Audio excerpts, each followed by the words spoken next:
Everyone thinks the Toyota RAV4 hybrid is a bulletproof investment, but owners nationwide have been blindsided by a silent $8,000 nightmare, corroded high-voltage connectors killing these SUVs long before 50,000 miles.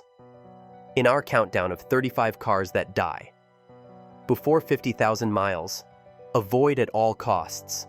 We're exposing household names you'd never suspect, with real stories of middle-aged drivers stranded and Consumer Reports data showing dependability has cratered to its lowest point since 2009. If you trust brand reputation alone, your wallet and safety could be next.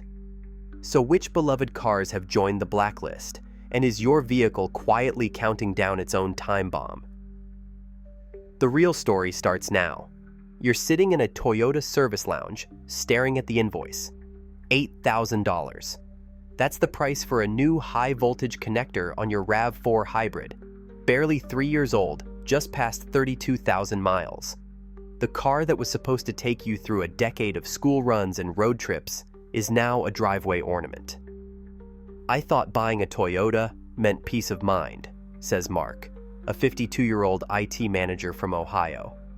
Instead, I spent 3 weeks waiting for parts, then got a bill bigger than my property tax. The trouble starts small. Maybe a warning light flickers on the dash. You ignore it. After all, it's a Toyota. But then the hybrid system refuses to engage. The dealer calls back with the verdict. Corrosion has destroyed the main battery connector. It's not covered. Moisture and road salt have crept past the factory seals, eating away at the wiring harness. With the battery disconnected, nothing works. Not the starter, not the brakes, not even the power steering. Mark's RAV4 spent 23 days in the shop, waiting for a back-ordered part. He still had to make his monthly payment. Stories like his are everywhere this year. Owners who thought they'd paid extra for legendary reliability are learning the hard way that even the most trusted badge can let them down. I never imagined I'd be stranded in a brand new car, says Lisa, a nurse from Minnesota. The service advisor told me it's happening more and more, especially in cold states.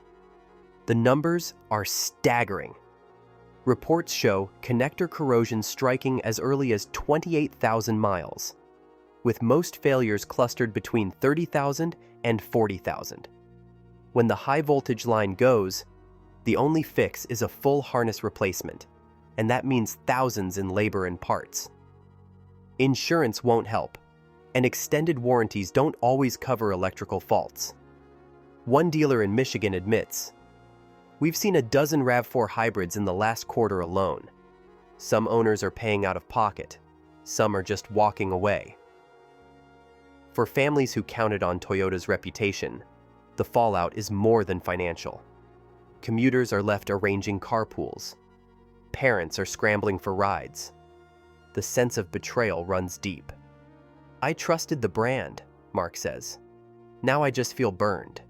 This isn't a rare defect or a fluke, it's a pattern, one that's turning loyal customers into skeptics and raising new questions about what reliability really means in 2025. Reliability isn't just a buzzword, it's backed by hard numbers, and the numbers right now are brutal. Consumer Reports and J.D. Power, the two most trusted names in car data, have sounded the alarm. The 2025 J.D. Power Vehicle Dependability Study found that owners are reporting 202 problems per 100 vehicles after just 3 years.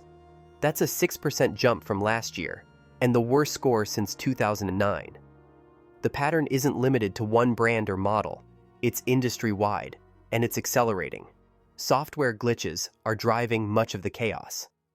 According to Consumer Reports, 42% more problems are being reported in vehicles loaded with advanced electronics than in those with traditional powertrains.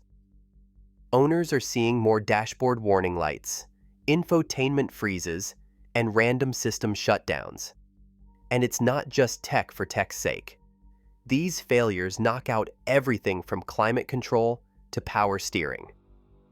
One service manager in Michigan put it bluntly, "We're seeing cars come in with less than 30,000 miles and systems that just don't work.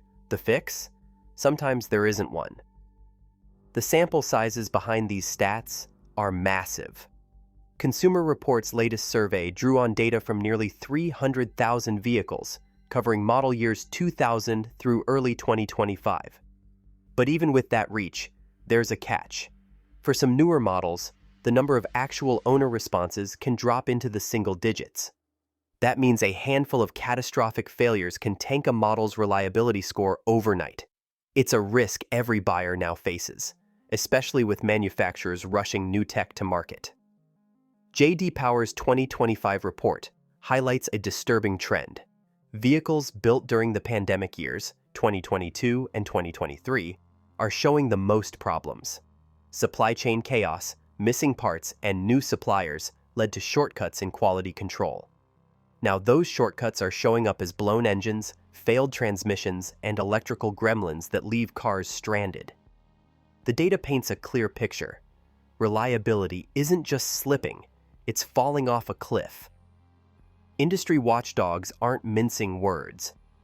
Jake Fisher, head of auto testing at Consumer Reports, told reporters, "We've never seen this many electronics-related complaints. The industry is in uncharted territory."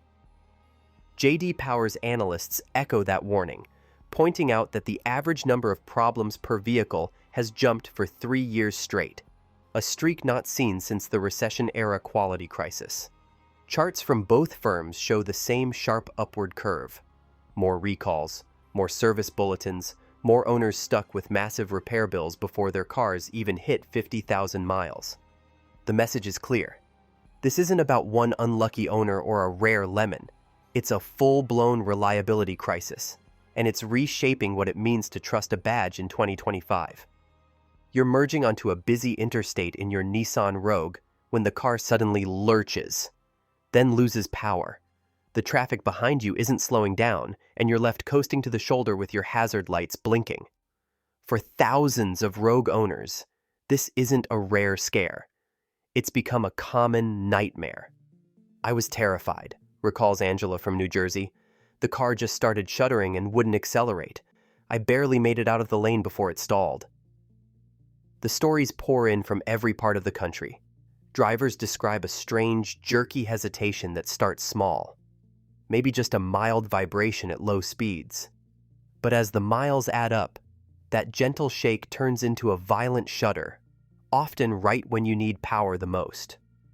Highway on-ramps, left turns across traffic, or quick merges become high-risk maneuvers. "It felt like the car was fighting itself," says Derek, a rideshare driver from Atlanta. "One minute it's fine, the next it's bucking, and I'm praying I don't get rear-ended."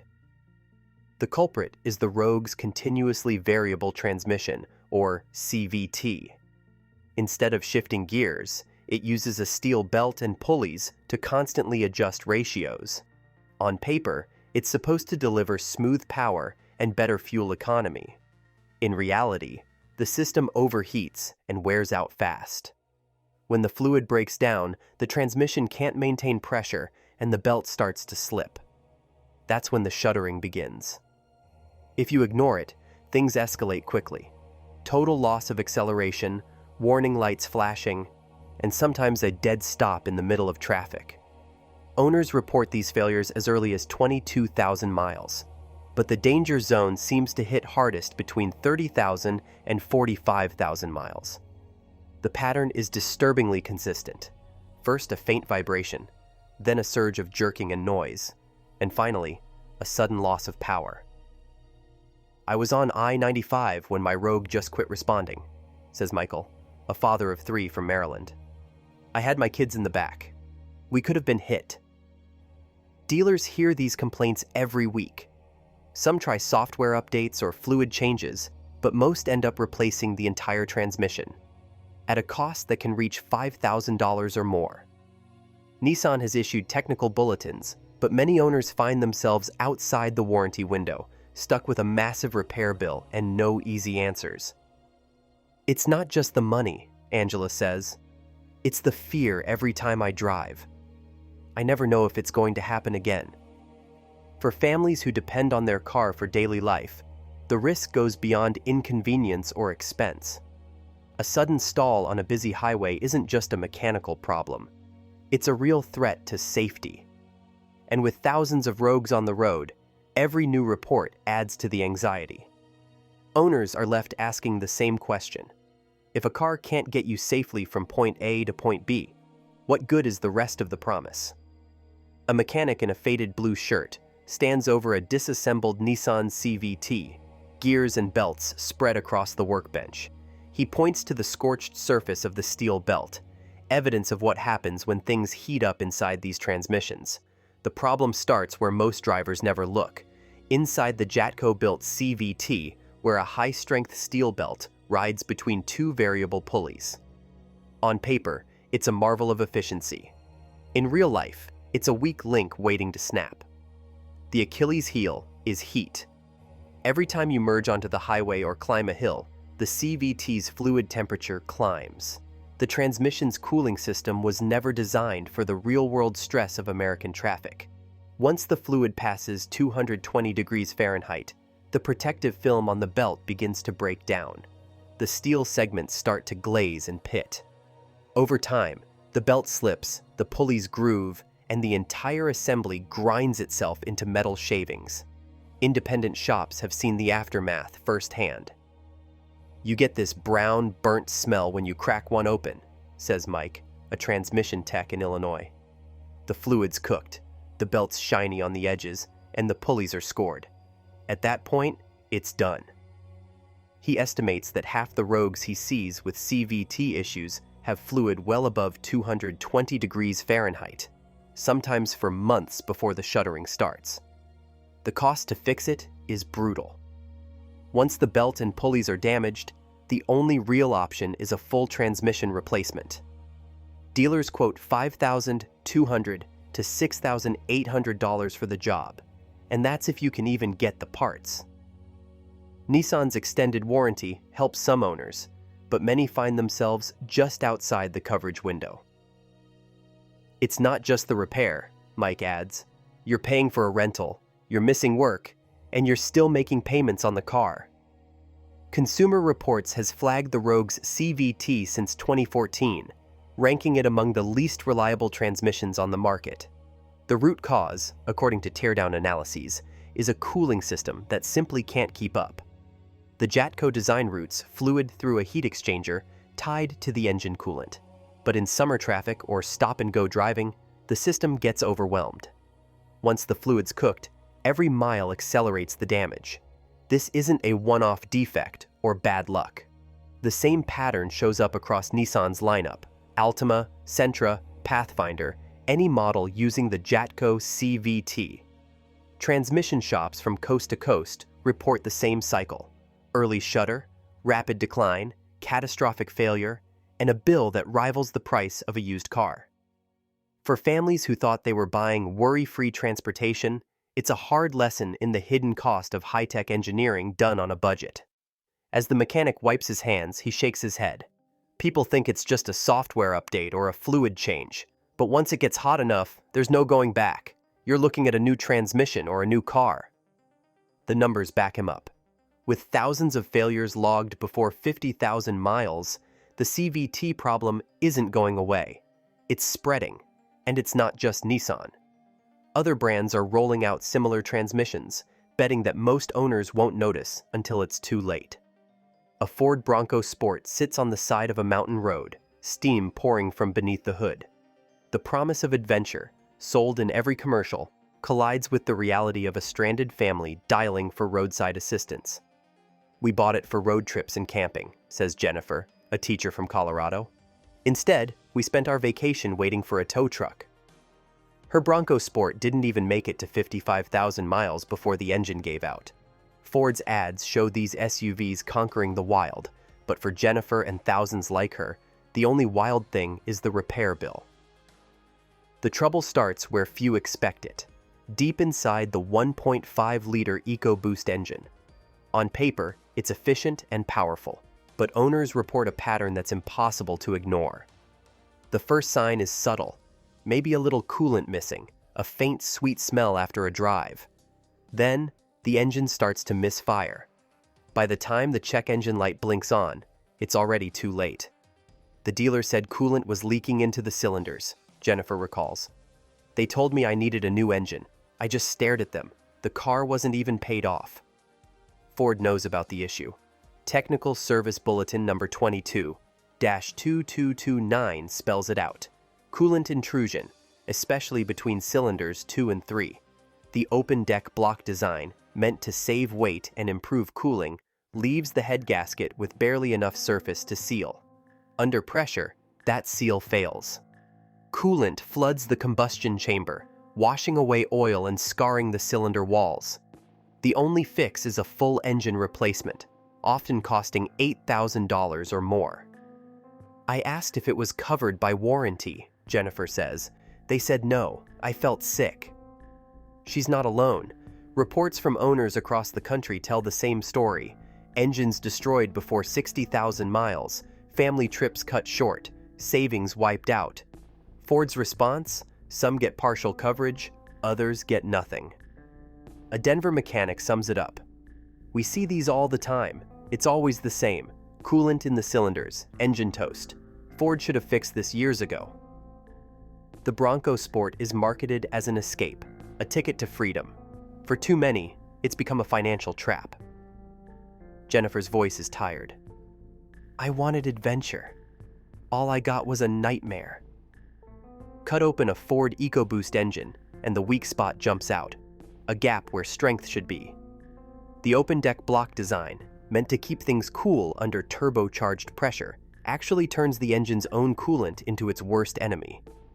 Instead of a solid ring of metal bracing each cylinder, there are notched slits, thin strips of aluminum separating cylinders 2 and 3. Ford engineers wanted better cooling, but what they created was a head gasket with nowhere to grip. Under boost, the thin sealing surface flexes, and that's all it takes. By 40,000 miles, the head gasket material starts to break down, eaten away by heat and pressure. Coolant seeps past the gasket, finds its way into the combustion chamber, and the engine starts to misfire. Independent engineers who've torn these motors apart point to the same flaw every time. The head gasket is forced to do too much with too little. It's like trying to hold back a flood with a garden hose, says one teardown specialist. The coolant slot, designed for flow, just becomes a shortcut for leaks. Once coolant hits the cylinders, the oil gets washed off and metal-on-metal friction kicks in. Cylinder walls score, bearings run dry, and the engine eats itself from the inside out. A cutaway diagram from Consumer Reports' tech team shows exactly where the failure starts, right between those two middle cylinders, where the block is weakest. The numbers back it up. Most failures strike between 50,000 and 70,000 miles, but early cases have been logged as soon as 38,000. The only real fix is a new long block, often quoted at $8,000 or more. Ford's own Technical Service Bulletin number 22-2229 doesn't even bother recommending a gasket swap. Their official line? Replace the engine. For owners, the warning signs are subtle at first. Maybe a little white smoke, a low coolant light, a faint sweet smell after shutdown. But by the time the check engine light blinks on, the damage is done. One Denver mechanic puts it bluntly: if you see coolant in cylinder 3, you're shopping for a new engine. The design flaw isn't limited to one unlucky batch. It's baked into every 1.5 and 2.0 EcoBoost, built with that open deck geometry from 2017 through early 2020. Ford tweaked the block design after 2020, shifting to cross-drilled passages that keep coolant moving without sacrificing that critical gasket surface. But for thousands of Bronco Sports, Escapes, and Edges still on the road, the original flaw remains. The result? A generation of engines destined for the scrap pile before most have even paid off their loans. The cost of one bad design call ripples through every repair order, every family vacation cut short, and every owner left staring at a 5-figure estimate for the car they thought would last a decade. You turn the key on your Jeep Grand Cherokee L, expecting a reliable start. Instead, the dash lights flicker, systems reset, and the engine refuses to crank. It's not just a dead battery, it's a full-blown electrical meltdown, and it's happening to Jeep owners across the country. The problem isn't limited to one part. The Grand Cherokee L runs a dual battery setup, a standard 12-volt battery for starting, and a second auxiliary unit to power electronics. When either battery or the alternator stumbles, the result is chaos. Lockouts, failed power steering, and in some cases, total loss of engine power while driving. The cost to fix it hits hard. A replacement alternator now runs close to $900, and failures are showing up around 30,000 miles, years before most owners expect to shell out for major repairs. "The car just shut off at a stoplight," wrote one owner on the Jeep Garage forums. Dealer said both batteries and the alternator were toast. "I was quoted over $1,200 just to get it running again." Jeep's own technical service bulletin from 2021 acknowledges the issue. Alternator failures that drain both batteries, triggering a cascade of electrical errors.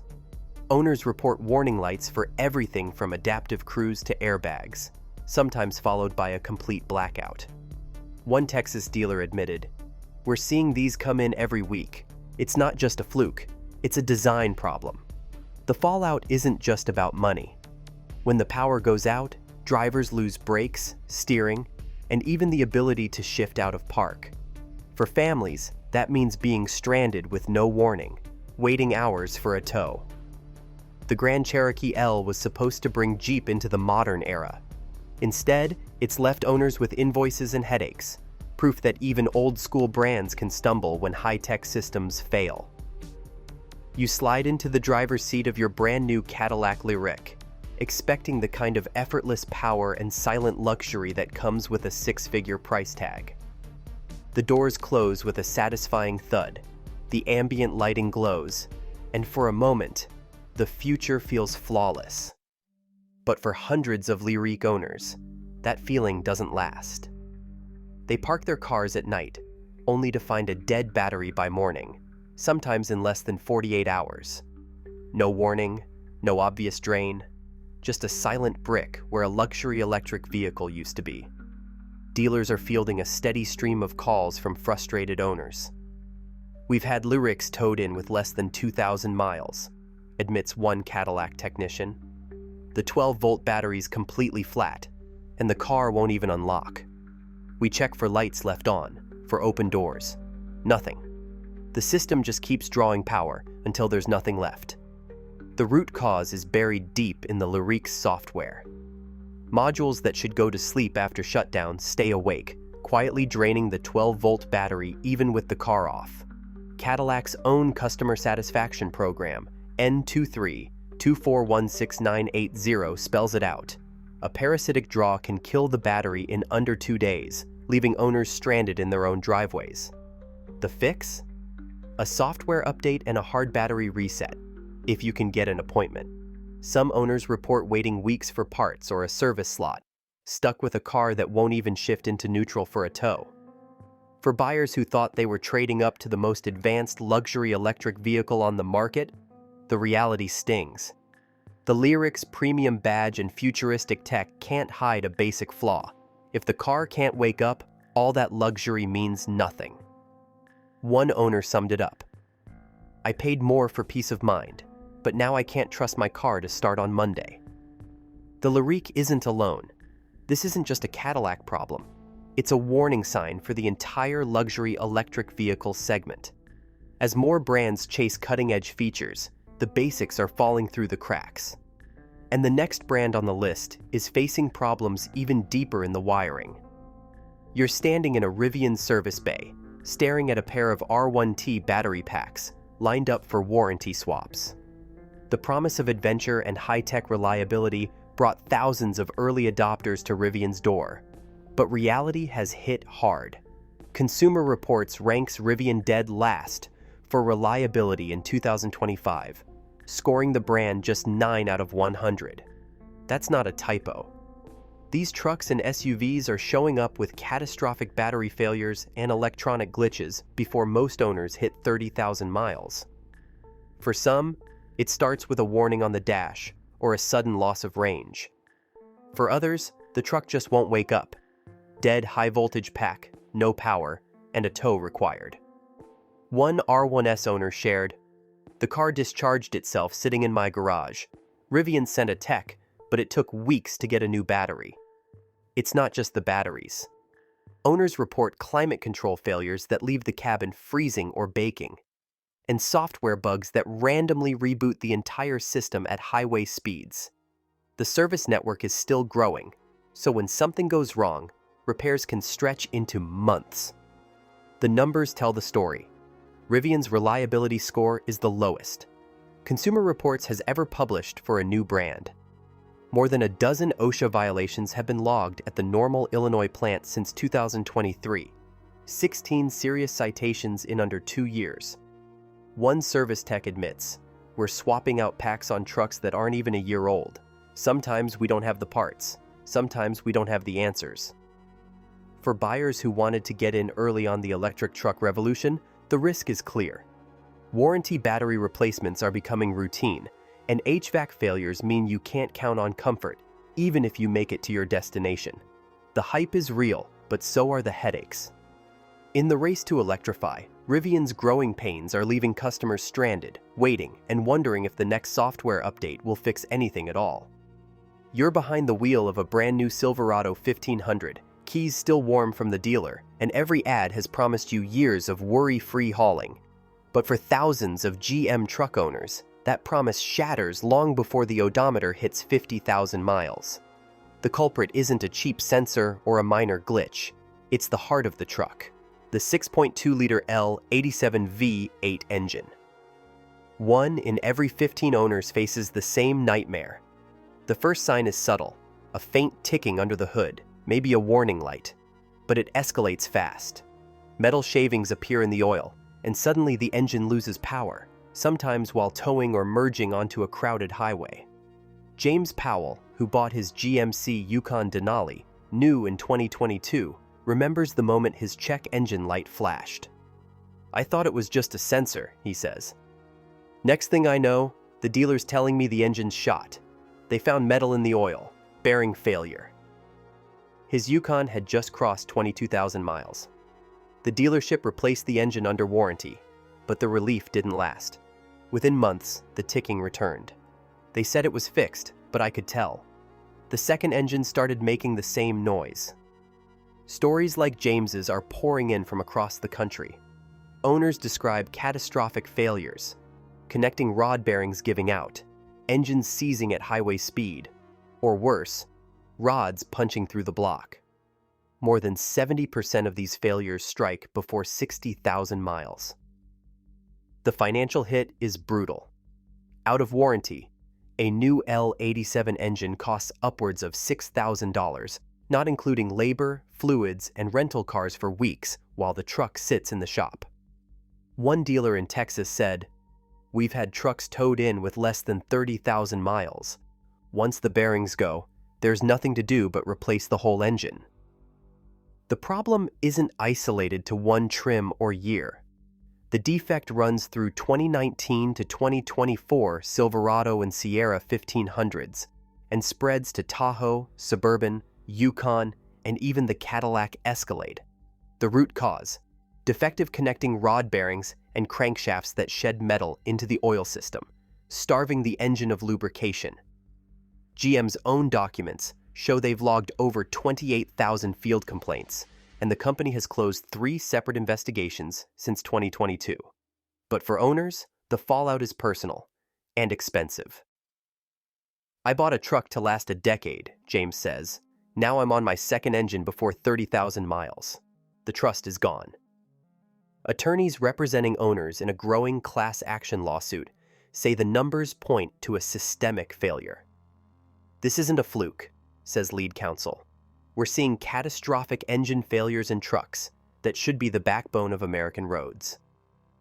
The legal filings allege GM knew about the defect, pointing to internal memos and warranty data, but failed to warn buyers or offer a real fix. For families and businesses who depend on these trucks, the consequences are more than mechanical.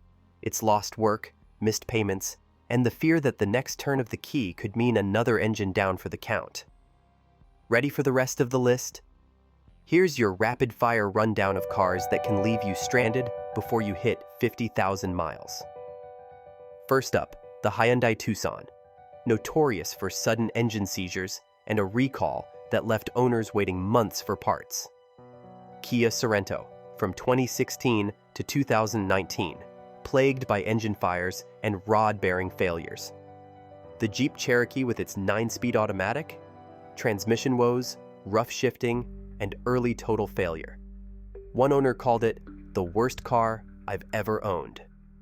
Volkswagen Taos, 2022 and newer, is racking up complaints for engine stalling and head gasket leaks.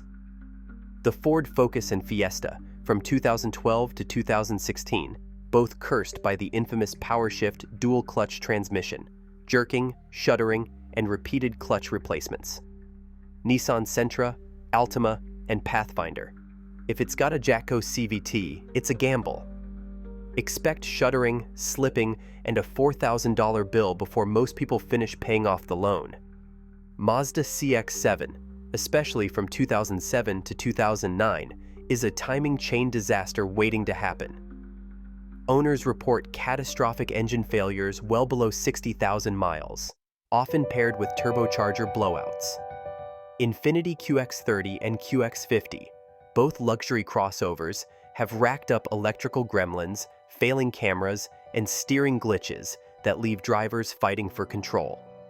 Chevrolet Equinox and GMC Terrain, from 2016 to 2020, are seeing engine stalls and oil consumption so severe that dealers recommend carrying a spare quart in the trunk. Honda Civic Turbo models, from 2016 to 2018, can suffer from gas mixing with oil, dilution that eats bearings and triggers engine knock before 50,000 miles.